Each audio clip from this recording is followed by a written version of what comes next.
सबको जुड़ने का अवसर यहाँ प्राप्त हुआ है। मुझे याद है जब यहाँ पे लोकनायक की यह प्रतिमा स्थापित की गई थी, गोरखपुर विश्वविद्यालय के वरिष्ठ आचार्य और प्रोफेसर डॉक्टर अशोक कुमार जी ने उस समय इस कार्यक्रम में अग्रिम भूमिका का निर्वहन किया था। आज वे हमारे बीच में नहीं है, लेकिन उनकी धर्मपत्नी और परिवार के सदस्य इस कार्यक्रम के साथ यहाँ पे जुड़ रहे हैं। बहनों और भाइयों, राष्ट्रपिता महात्मा गांधी के सच्चे अनुयायी श्री जयप्रकाश नारायण जी जीवन पर्यंत भारत और भारतीयता के लिए, उन जीवन मूल्यों के लिए उन्होंने अपना जीवन आगे बढ़ाया था, जिस पर भारत की मजबूत नींव टिकी हुई है। उन्होंने अपना जीवन अपने लिए नहीं, दूसरों के लिए, देश के लिए जिया था। और ये हमारा सौभाग्य है कि उत्तर प्रदेश और बिहार की सीमा पर जो गांव है सिताब प्यारा, मां गंगा और मां सरयू का संगम स्थल गांव है, उस गांव में ही लोकनायक जयप्रकाश जी का जन्म हुआ था। और अंतिम समय में ये मांग की थी, से उनका जुड़ाव रहा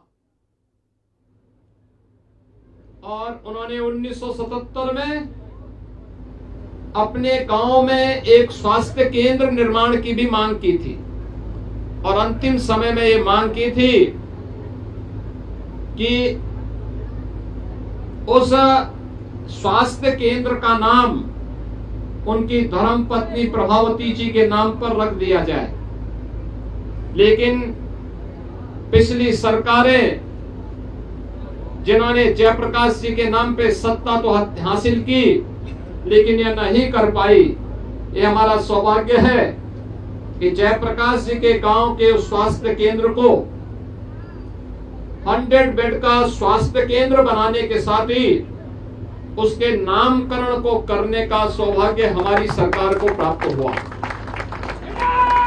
मैं गोरखपुर के जिला प्रशासन को चौड़ीकरण के दौरान जब मूर्ति को नगर निगम और उन सभी संस्थाओं को इस बात के लिए धन्यवाद दूंगा कि जयप्रकाश जी की इस स्मृति को जीवंत बनाने के लिए इस चौराहे का चौड़ीकरण के दौरान जब मूर्ति को पुनर्स्थापित करने की बात आई, तो उन्होंने उसे बेहतरीन सुंदरीकरण के एक केंद्र के रूप में आज यहाँ पे बदला है। यह अन्य केंद्रों के लिए एक नई प्रेरणा होगी। आज के इस अवसर पर सदैव लोकनायक जयप्रकाश जी के इस चरणों में नमन करते हुए मैं विनम्र श्रद्धांजलि अर्पित करता हूं और इस पूरे अभियान के साथ जुड़े हुए सभी संस्थाओं को हृदय से धन्यवाद देते हुए स्वर्गीय डॉक्टर अशोक कुमार जी को भी मैं विनम्र श्रद्धांजलि अर्पित करता हूं, जिन्होंने जयप्रकाश जी की इस प्रतिमा को यहां पर स्थापित करने के इस अभियान की अगुवाई आज से 1 दशक पूर्व की थी। आज उनकी आत्मा भी इस नए सुंदरीकरण के कार्यक्रम के बाद प्रफुल्लित हो रही होगी। इन्हीं शब्दों के साथ आप सब इतनी भीषण गर्मी के बावजूद इस कार्यक्रम के साथ जुड़े, विकास के प्रति आप लोगों ने रुचि ली। नए भारत के नए गोरखपुर में आपके द्वारा जो उत्साह और उमंग का माहौल बनाया गया है, मैं इसके लिए आप सबको भी हृदय से धन्यवाद देता हूं। धन्यवाद। जय हिंद।